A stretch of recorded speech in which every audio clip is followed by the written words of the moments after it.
Oh, I'm live. Finally.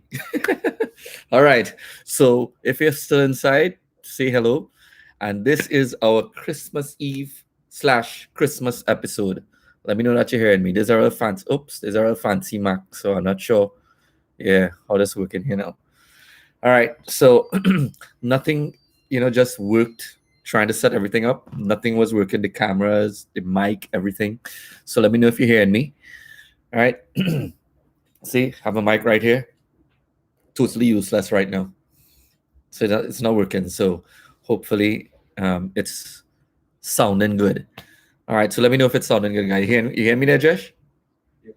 All right. Sweet. So guys, it's been I must say a very adventurous couple of um, days or a few days. The last few days, it's been very adventurous. We were planning to go to New York tomorrow. That had to be cancelled. We were planning to have Christmas morning service tomorrow morning, and we had to cancel that. I mean, we're still doing the service, but we're just gonna live stream it from the church. But no one could come in. All right, so it's been very very eventful. But I thank God that we're still here, we're still in the land of the living, and we're still doing what we're doing. And I must say, it doesn't change the fact that this is still the most wonderful time of the year for me. So share this live, let somebody know that we have Preacher Man TV going on right now. And I'll get into the to what we're going to talk about today. So I don't know about you, but it really is the my favorite time of the year since I was a kid. I'll tell you some of my favorite things for Christmas time. Today I'm actually going to talk about some problems that Christians especially have celebrating Christmas. That is cite. I'm gonna cite five problems that people normally state when talking about Christmas. I realize that a lot of people who have problems with Christmas are kind of cheap people anyway, right? Because they don't want to buy the gifts. but but before I get into that, I'm going to tell you why Christmas time is my favorite time. Beside the fact that this is the time that Jesus Christ was born, and it's such an exciting time, it. And beside all the gifts and stuff, I remember as a kid, you know, when we're preparing, ever since I knew myself, preparing for the Sunday school treat, and dad and mom would go out and start shopping for the treat. They didn't have the luxury of having toys shipped to them like they do now, right? Back in the day, they had to go and buy toys, and they would spend weeks in advance doing that.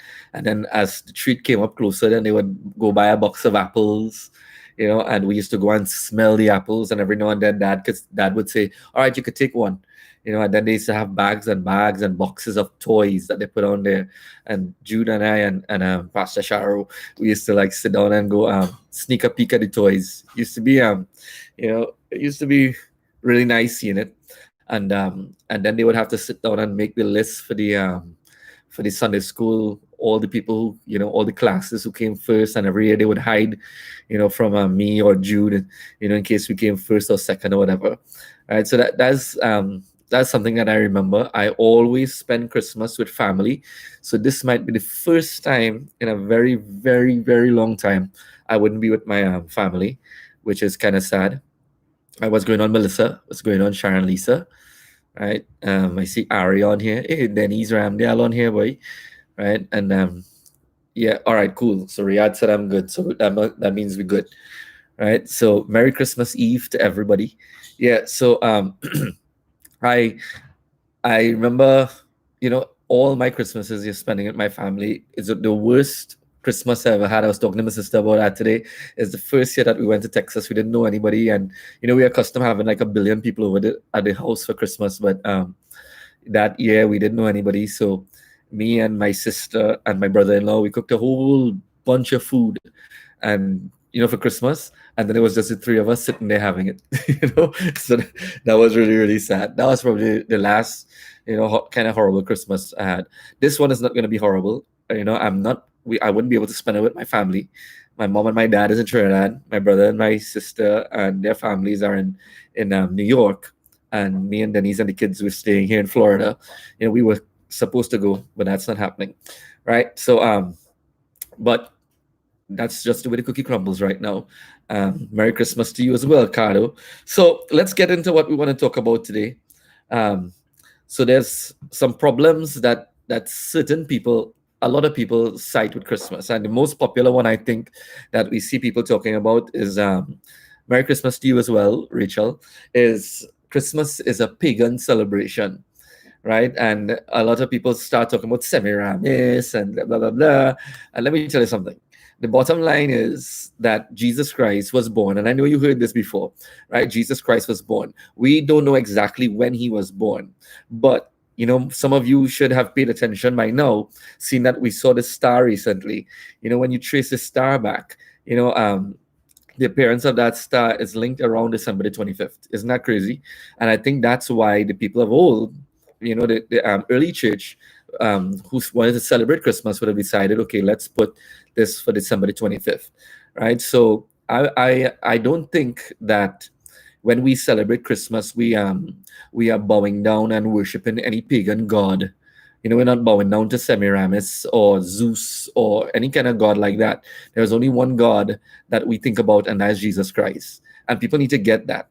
You see, what I don't understand, there's so many celebrations in this world, but Christian people are the only ones who love to shoot themselves in the foot, right? Somebody comes up and says, "Oh, you're celebrating a pagan feast," and you're like, "Oh, let's get rid of that." They do the exact same thing with Easter, right? Easter is pagan, right? But for Easter, we celebrate the death, the burial, and the resurrection of our Lord Jesus Christ. There's nothing else that we celebrate for Easter, right? So it's a thing that the enemy does all the time to the church, right? For us not to celebrate anything, to make Christianity look like a stick in the mud kind of religion, when the truth is it isn't.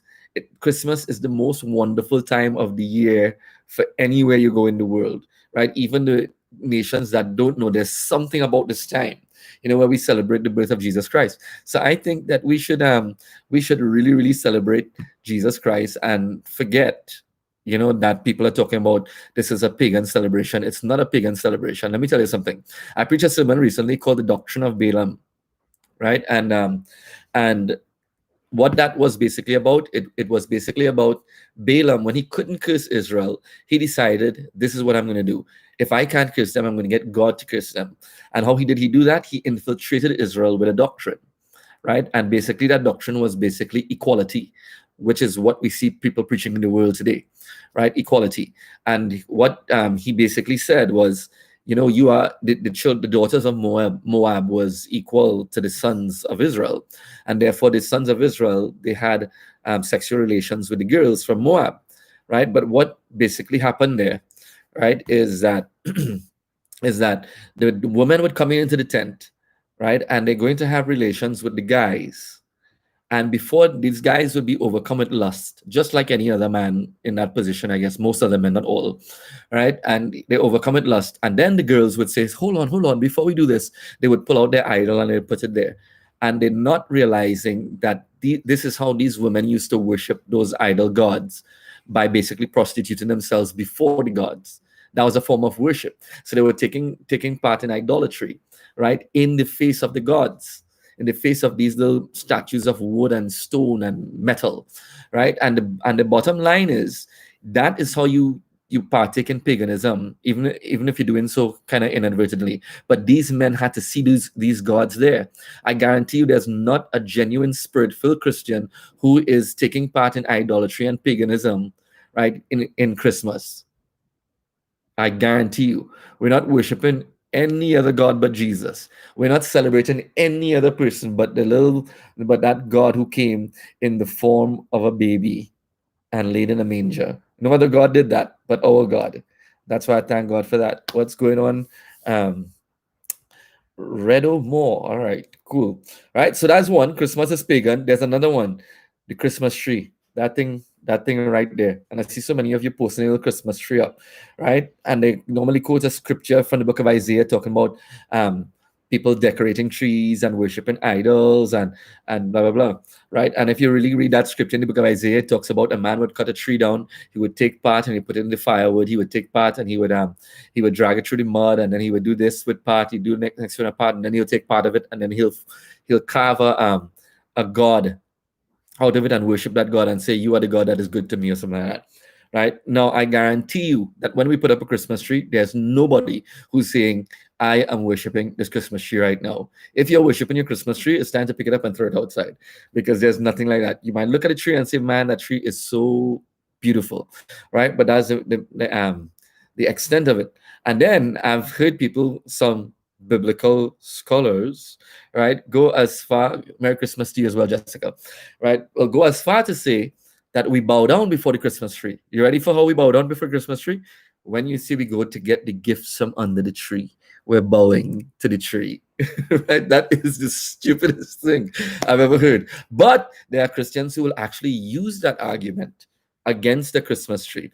Man, I say, make your Christmas tree, buy a Christmas tree, whatever. If you have to take a branch and wrap it with toilet paper, put your Christmas tree there. Why? Because you're celebrating Jesus. You're celebrating Jesus, right? And don't let anybody tell you that you worship in a Christmas tree, right? If you have people like that in your life, do invite them over to your house to see the tree. If you have a gift for them, give it to them when you meet them on the outside.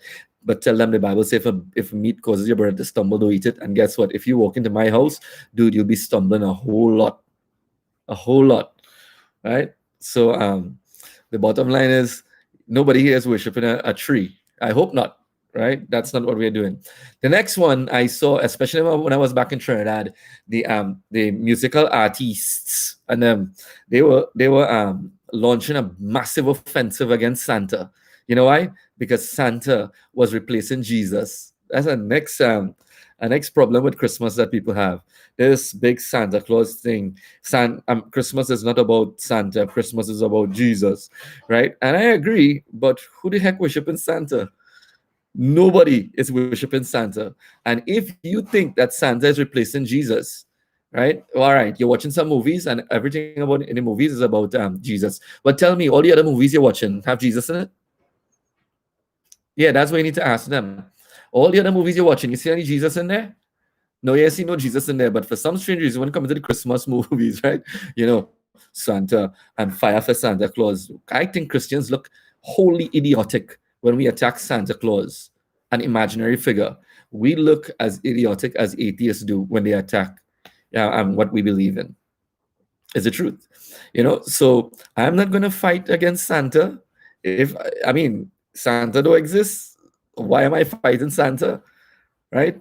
If you as an atheist believe that God doesn't exist, why are you fighting God? That's the bottom line. So if in our church when we had Sunday school treat, Santa came. Santa looked very, very lovely this year, and he came. I know what Santa did. Santa told people the reason for the season was Jesus, right? And that's all you need to do. Jolly old Saint Nick was a genuine man, a real man who was a genuine saint who used to give toys to kids. Right? You can't get away from that. So we shouldn't fight against Santa Claus, folks. Really, if your kids worshiping Santa more than they looking at Jesus Christ at this time, there's only one person to blame for that. Don't blame Santa, blame yourself, because you're not teaching your kids right. That's yeah. Somebody say, tell me I'm talking the truth because it's the truth. Yeah, some Christian parents, they want to complain, but they're the ones who are propagating this nonsense about Santa Claus, right? Man, Santa has his place in Christmas, fine, right? He was a saint. All right, number 4. Here this one. So we had Christmas is pagan. That's one. We had we worship a Christmas tree. We have Santa's replacing Jesus. Here number 4. It's commercialism, plain and simple, right? It's commercialism. So Christmas isn't really the celebration of Jesus. It's commercialism. It's just about things and gifts and presents and entertainment. Let me tell you something. We live in a world that is doused in commercialism. Every single place you go, if you have to cancel Christmas because it's commercialism and you say we can't celebrate it as Christians, guess what? I want to tell every single Christian who's saying that, right? Well, make sure that you do not go and watch another movie. Don't rent one and watch it in your house. Get rid of your Netflix subscription, right? When your birthday come around, make sure you don't go and buy anything. You know why? Because that's just commercialism. Who say we should celebrate a birthday anyway? You see how hypocritical that is? Yeah, people living by that lifestyle. But when coming to Christmas, for some strange reason, it's commercialism, right? So you have to understand, you can't have that mindset for Christmas alone, while you're totally imbued in the culture of the day. You're totally imbued in the merchandise and the stuff and the acquisition of things wholly all the year long. And when Christmas comes, you're like, it's commercialism. You're like that cheap fella who always breaks up with his girlfriend on Valentine's Day so you wouldn't have to buy anything. Right? Yeah, you know those guys. They always break up with the girl, or some of those girls they always break up with the guy because they don't want to buy anything. Or when Valentine's Day roll around, they're like, I do not partake in Valentine's Day, because it's the commercialization of the greeting card industry. Yeah, yeah, I've heard it all. Yeah, I'm not a big Valentine's Day fan myself, right? Rather say I know a man like that. I know a couple men like that. So yeah, the bottom line is those people are just cheap. A lot of the people, it's a thing that you see, in Christian circles a lot. There are many Christians who complain about Christmas. You know why? Because they are stingy and they're cheap. Is it truth? They're stingy, cheap people. Those same people are the same ones who are going to complain about tithes and offering. Yeah, I wish you could share this with the whole world. What I'm doing it now. I don't care if people give me hate mail. But it's the truth. And most of those people are often hypocritical. Before they were saved, they go in the bar and they sit down and say, drinks on me. Right? And when you see they get saved, then they say, well, it's time to save because Jesus saves. All right. So it's quite hypocritical. If you want to get away from commercialism, then you have to basically lock your life down. You can't get away from it. That's why it's imperative that we as Christians, we could basically look into our lives and navigate the course of everything that is happening and worship Christ in spirit and in truth. You know what? Like I tell people all the time, when my kids were younger, we were back in Trinidad. Every morning we get up, we go into church, the place is still dark, and Jesh would go out in the yard and shout, Happy birthday, Jesus. Right? Let me tell you something. I mean, standing there listening to those kids do that, I never felt closer to the Lord. And that's the truth. Why? Because they're doing it if nobody else in the world did it. They do it, right? Because that's what Christmas is about. Christmas is not about the stuff. And as kids, they understood that, right? I don't know why some big old hardback people can't get that. All right. And this is my last one, number 5. Number 5. If you could think of anything to add to this list, let me know. Right? It's about greed and gluttony. Right? I do not partake in Christmas because it's only about food and greed and gluttony. And gluttony is a sin, says the one who's stuffing their faces. Right? You know what? I don't want to overeat for Christmas, but I'll stuff my face every other day of the week. Every throughout the year I'll do it. But you know what? This whole greed and gluttony thing, yeah, give me a break on now on.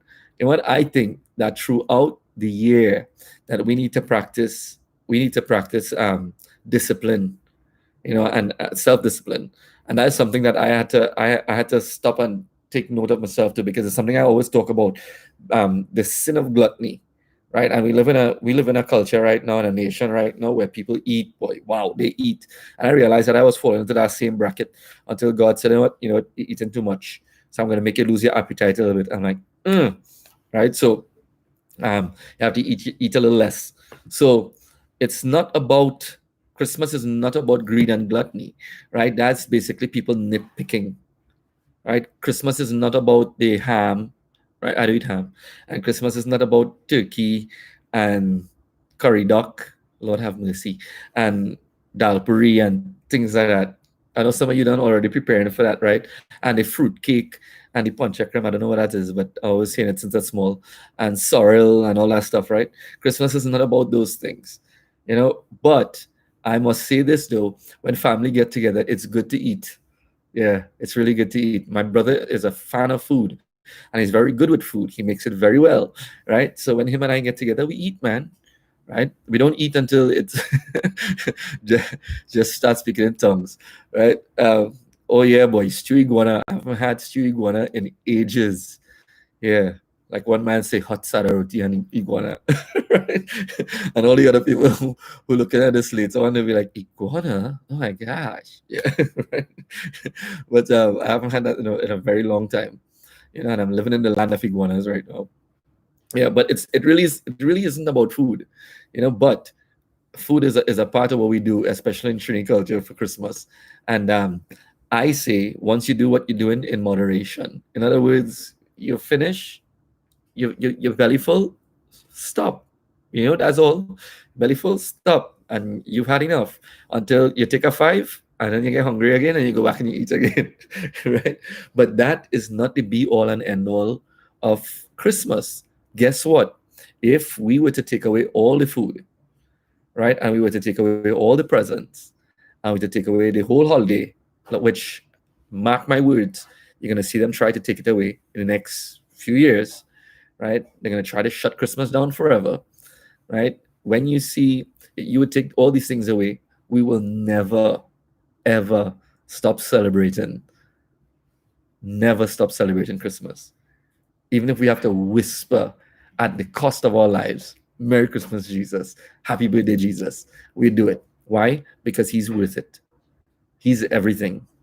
And how many of you would have a wife or a husband and their birthday comes around and you wouldn't at least say happy birthday? You wouldn't at least do that. Yeah. Or else you sleep with the dogs. That's what's going on. Right. But our God is not like that. But I mean, because you love them, you just want to, and of course, all ladies, they always say, I don't really need anything for my birthday. And then when you don't buy nothing, they vex. That never happened to me. Never, ever. Right? So, but the bottom line is, because you love the person, you'll get something. No two ways about that. Right. So, guys, I really, really hope that these five things, if you ever encounter them, you could answer them right off the top of your head, like I did it today. Right? You don't have to quote a billion scriptures to prove that Christmas is. You just tell people, hey, dude, if you don't want to celebrate it, that's fine. Yeah, but I know that Jesus was born. He literally was born on this. It had to be someday. I don't know what day that is, until I see that birth certificate telling me that he was born on some other day. December 25th it is, right? That's what we're gonna do, right? Until we meet Jesus and he said, dude, I was born on December 25th, I was born on April the 18th. I'll be like, all right, cool, let's celebrate it then, right? But as long as we know that Jesus Christ, was on the earth, guess what? We celebrate his birth, we celebrate his death, we celebrate his burial, and most of all, we celebrate his resurrection. So thank God for that. All right. So, guys, that is all I have to say to you today. I hope that you enjoyed that. And thank you, every single person, for joining me on this one. I want to say Merry Christmas to everybody. I must apologize. We didn't have the cameras and everything set up today, but that's because I don't know, for some strange reason, nothing worked today. I still trying to figure that one out. Jesh was, of course, losing his mind, blowing a gasket somewhere. But I was like, dude, just hook up your laptop. So when we hooked up the laptop, my one wasn't working. I'm like, okay. And then his one wasn't working. So he did some of his techie thing, and lo and behold, we got this. Right. So this is what is happening right now. We're working on some stuff for Preacher Man. So I'm getting some of my actors and stuff back. So you're gonna see some things coming back. All right. What's going on with the neck gaiter? I wear these all the time. Let me show you. Let me show you. Oh, I can't find it. I lost it. See it? Yep. It says JMR. But anyway, the neck gaiter, I wear this all the time. And today I'm feeling a little bit under the weather, if you couldn't tell. Right? So that's why I have it on. Merry Christmas to you and Sister Petal and your family. I love you all. Okay, so I hope she read that. I don't know where she is right now. Right? I think she's making some cake. Right. All right. So yes, so Merry Christmas to you as well, Rachel. And let's see. All right. Okay. So guys, thank you for joining me. Love every single one of you. Hope you enjoy this holiday. Eat plenty food and stuff. Make sure and go to church in the morning. You don't want to miss Christmas morning service. That's one of the best ones. Here in America, they just do Christmas Eve service and they don't have a Christmas Day service. Right? I'm like, how would you like it if we celebrate your birthday the day before and ignore you on the actual day? Right? And Merry Christmas to you as well, brother Raj Kumar. right? And Ariane, big ups to Jesh. Glad you had this live. Right? Okay, so guys, we cool. Everything's cool. God bless you. Merry Christmas, and I will see you guys soon. Oh, Merry Christmas to you as well, Farid. All right, good. End stream.